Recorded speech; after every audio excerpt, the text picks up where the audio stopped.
خلصت الغاره ولا عمود؟ بعد الغاره ما خلصت امي عاشت. يا نهار اسود. انا كبرت واقدر اتحمل المسؤوليه. عايز ارسى على بره. عاشت يا محمود. يبقى انا اتولدت. ايوه. ولا حد جاب لي سيره خالص. عاشت يا محمود، بس حصلت غلطه فظيعه. صحته الدكتور؟ لا. امال ايه؟ اثناء الغاره العيال اتلخبطت في الحضانه. ايوه. محدش عارف مين بقى مين. طبعا هنا بقى هناك خالص.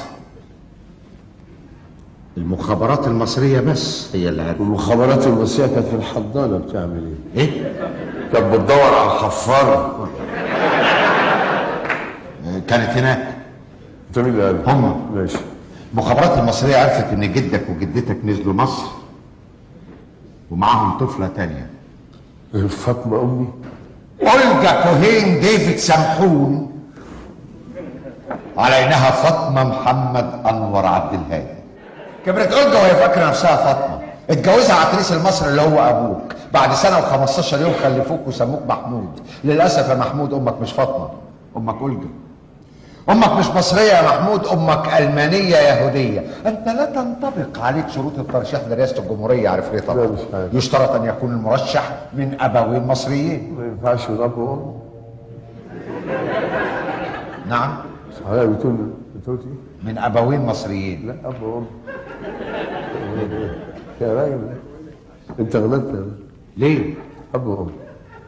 إلا ليه يعني؟ ما ينفعش. ابوين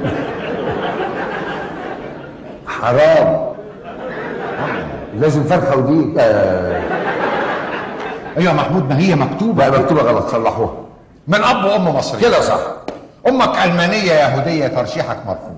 لا وفي مفاجاه تانية كمان. ايوه. قول. امك الشتيمه لا. مش الشتيمه دي، الا الام. دي معلومه هقولها لك. محمود يا عتريس يا مصري، امك لا